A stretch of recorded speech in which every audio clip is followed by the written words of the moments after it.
Let's identify what this majority culture is. It's not something that's necessarily religious or ethnic in background.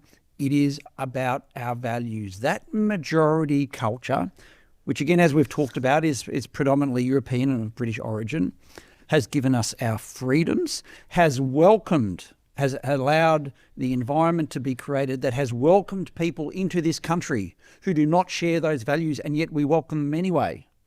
It has given Australians, up until recently, unprecedented freedoms, unprecedented prosperity. It has created an environment where no matter what our differences, we can all live together. But multiculturalism has been on its last legs anyway.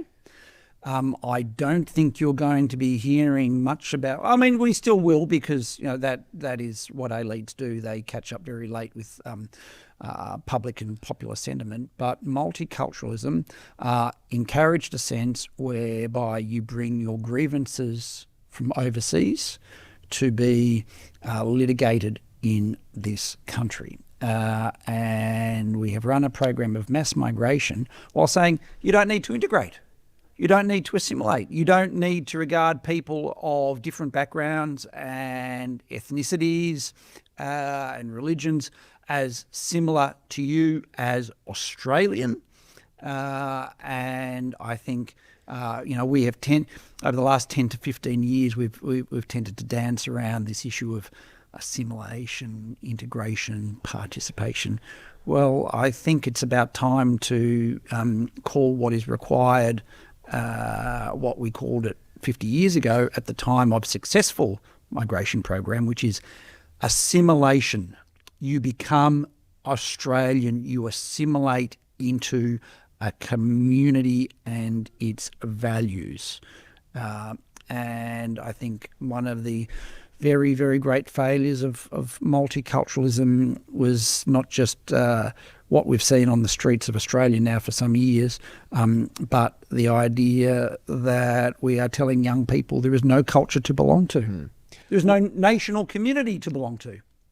Well, this is the issue. I mean, how can a new migrant be expected to integrate or assimilate when we ourselves, as a community of Australians, aren't even agreed on what it means to be an Australian?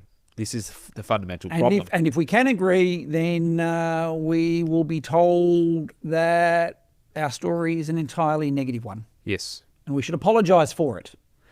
And there's nothing good about it. Yeah.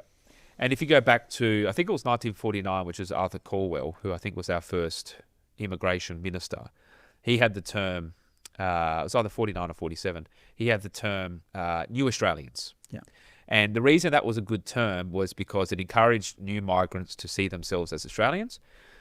But what it also did is it encouraged existing Australians to see new migrants as their equal. Exactly.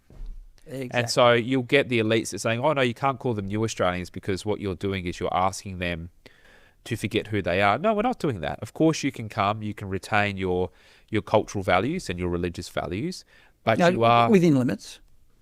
Yeah, but this is the point. But you are first and foremost an Australian. Yeah, and those cultural values and religious beliefs fit into the rubric of Australia.